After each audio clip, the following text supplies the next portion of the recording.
Sometime back, Apple did something extremely rare. It increased the price of its products without making any new launches. The MacBook Neo increased from $599 to $699. The cheapest iPad went from $349 to $449, and even the small Apple TV box went from $129 to $199. Now, mind you, nothing in the product changed, only the prices were hiked. And the market was so shocked by this that Apple's share price fell by around 5 to 6% that day. In fact, Apple CEO Tim Cook in an interview said, and I quote, "Unfortunately, price increases are unavoidable." Now I know some of you might be thinking Apple is one of the biggest companies in the world, so this might just be a case where they're being greedy and they're just using this as an excuse to charge more money. But let me tell you, that is not at all the case, because the thing that forced Apple to raise prices is the exact same thing that could make your next phone, your next laptop, and believe it or not, even your next refrigerator or TV a lot more expensive. And that one component is memory. You see, for almost 70 years, memory was the one thing inside every computer that almost always got cheaper. If you look at the numbers, the price of memory used to fall by approximately 10 times every 5 years, right from 1957 almost all the way till 2020. But recently, this 70-year-old almost tradition suddenly broke. For the first time in decades, memory started becoming expensive instead of cheap. And the reason behind this is absolutely bizarre. AI, or artificial intelligence, has started eating up all the memory in the world. But the question is, how on earth? That is exactly what I want to talk about in today's video. Basically, I want to talk about three broad things. Number one, why did memory, the one thing in technology that was always supposed to get cheaper, suddenly start getting more expensive? Second, how on earth is AI, which is sitting far away in giant data centers, making the phone in your pocket a lot more expensive? And third, which I think is most interesting, will this ever go back to normal, or is the time of cheap gadgets basically over forever? My name is Anurag Bansal, and let's decode. Now, before we get into why memory became so expensive, it is important to first very quickly understand what memory actually is. And don't worry if you're not a tech person, I will keep this extremely simple. So see, inside your phone or your laptop, there is basically a brain that does all the thinking. This brain is called the processor. But a brain alone cannot do too much. Think about it this way. See, while the brain is working, it needs a table in front of it where it keeps only the things that it is working on right now. And at the same time, it also needs a cupboard at the back where everything is stored safely for later. That table which I'm talking about is called RAM. Basically, when you open an app on your mobile phone, your phone takes it out of the cupboard and puts it on the table so that the brain can work on it instantly. But the table, if you notice, is temporary. The moment you switch off your phone, the table is cleaned up completely. But the cupboard, on the other hand, is the storage. This is where your photos, your videos, and your WhatsApp chats live permanently, and they stay there even after you switch your phone off. Now here's the thing, both the table and the cupboard are made from tiny chips called memory chips. The table, or RAM, is made from a chip called DRAM, and the cupboard, or the storage, is made from a chip called NAND. So basically, when we hear in the news that there is a memory shortage, what it basically means is that both of these chips have become expensive at the same time. Or in other words, according to our analogy, the wood to make the table and the cupboard has both become expensive. Now I hope everything is clear till now, and if it is, here is the second thing that you need to understand. See, an AI chip is also a brain, just a really big one. And naturally, a bigger brain has a bigger problem. It processes data so fast that a normal table simply cannot supply data quickly enough. So in our example, the brain of the AI would just end up sitting idle waiting for the table in front to keep up with its speed. So memory companies therefore came up with a very interesting and clever solution to this. You see, a normal memory chip is like a single flat sheet. But what these companies did is that they took 8 to 16 of these RAM sheets, stacked them one on top of each other to make a tall tower, and they placed this tower next to the AI chip. So now, instead of one sheet supplying data, an entire tower supplies data at once, all at enormous speed. This tower, by the way, has a name. It is called HBM, or High Bandwidth Memory. And every powerful AI system in the world today, like the ones built by Nvidia, runs on exactly these HBM towers. If you've understood all of this till now, let's move to what I think is the most important part of this entire discussion. But before that, I wanted to quickly tell you about Win12. See, when most of us think about investing, one number that usually catches our attention first is the return. But here's the thing, before getting impressed by it, it is usually always a good idea to ask and understand understand how the product you're investing in actually works, because the return only makes sense when you understand the structure behind it. Stuff like who's raising the money, how are repayments planned, what documents explain the terms, what risks are involved, etc. That is where corporate bonds become really, really interesting. This is where Vint Wealth becomes very useful.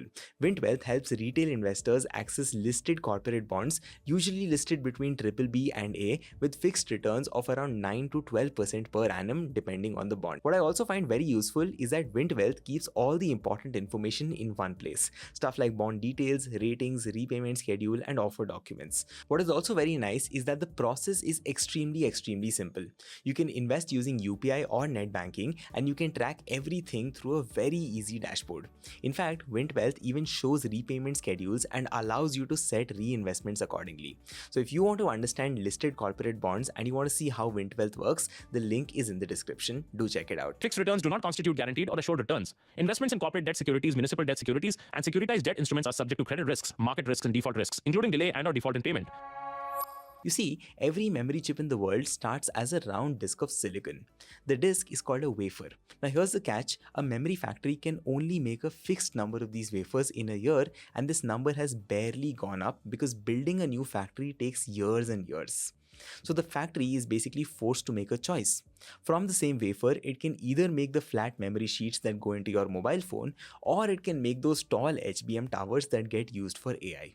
And this choice is exactly why a company like Apple had to make a difficult decision of raising prices for most of its devices. Let me explain this a little bit further. See, stacking 8 to 16 sheets into a single tower is a really difficult job from a technical perspective. Many of these sheets get spoilt in the process, and the tower itself eats up a lot more silicon. So the same wafers that could have made memory for many mobile phones, when used for AI, basically end up just making one single AI tower. This is the first blow. Now here's the second thing you need to know. See, in the entire world, there are only 3 companies that make almost all of this memory that AI requires. Literally just 3. Their names are Samsung, SK Hynix, and Micron. Together, these 3 companies control approximately 90 to 95% of the market. So whatever these companies basically decide, effectively speaking, the whole world has to accept. And I'm sure you can already guess what these 3 companies have decided. See, between making memory for phones and memory for AI, it was basically an obvious choice that they would pick AI, right? Because given the demand and supply mismatch, the profit margins on AI memory are much higher. Now look at the result of that choice. A few years ago, data centers used to take only about 20 to 30% of the world's memory. But in 2026, these very data centers are set to eat almost 70% of all the high-end RAM memory on the entire planet. So now phone companies and laptop companies are left fighting over the little memory that remains. And whenever there is a shortage of anything, prices really shoot up. Now here's the part that almost nobody will tell you. If these phone and laptop companies wanted to fully recover this rise in the cost of memory, they would have to increase phone prices absurdly. For obvious reasons, no company can realistically hike prices so much in one go. So then what do? They basically pass on this pain to you very cleverly in 3 different ways. The first way is the straight price hike. Now this is the only one that you and I as consumers can actually see, and the best example is Apple itself. See, Apple increased the price of its MacBook without really changing a single thing inside it. The second way is a bit of a hidden one, and this is where India as a country also gets affected. See, on an expensive flagship phone, memory is only a small part of the total cost. But on a cheap budget phone, memory can be up to 40 to 50% of the entire cost of the phone. So when memory becomes expensive, it is the budget phones that get hit the hardest. And do you know which country runs almost entirely on budget phones? India. Just take a look at these numbers. See, while the market share of iPhones in the US is around 60%, in China it is around 20%, in India it is just around 7 to 9%. So if you think about it that way, India is very much on the lower price end when it comes to using smartphones. And that is why India will probably be a lot more affected by these things right now. But anyway, the way brands deal with this price increase is that they start giving people less for the same amount of money. Shrinkflation basically. Now for example, a phone that once used to have 8 GB of RAM will now probably come with just 6 GB at the same price. So that was the second way in which there's a problem. The third way is even more hidden. The product simply disappears, or it comes very late into the market. I'll explain this. See, when a company simply cannot make a profit on a cheap product because memory has become so costly, it will just stop making that product. So slowly the cheap phones and laptops will start vanishing from the shelves, and newer launches will keep getting pushed for later. And yes, while we have not really seen this play out fully yet, if costs keep rising the way they are, this is inevitable and will definitely happen. And let me tell you the scary part in all of this, this is not just a phone or laptop problem anymore, because the same memory chips nowadays also go inside your TV, your fridge, and your washing machine, and probably even your AC. That's exactly how they become smart devices. So this shortage, even though in a small way, has now started pushing up the prices of everyday household items in India as well. Now here is the big question, is this a temporary thing that will get better soon, or is the era of affordable gadgets over? See, well, as things stand right now, it looks like it is only about to get worse. But on the other side, there are actually two strong signals which suggest that this boom could also end up in a big crash. Number one, in March 2026, Google showed a new technology that can drastically cut down the amount of memory that AI requires. And the moment Google announced this, the share prices of these memory companies fell as well. And number two, a lot of these companies are building new factories right now. And these new factories will start making memory around 2027, 2028. So the same old story could start repeating. Basically, everyone builds at once, the markets flood, and the price crashes. So nobody really knows for sure whether this is the new normal or just another bubble waiting to burst.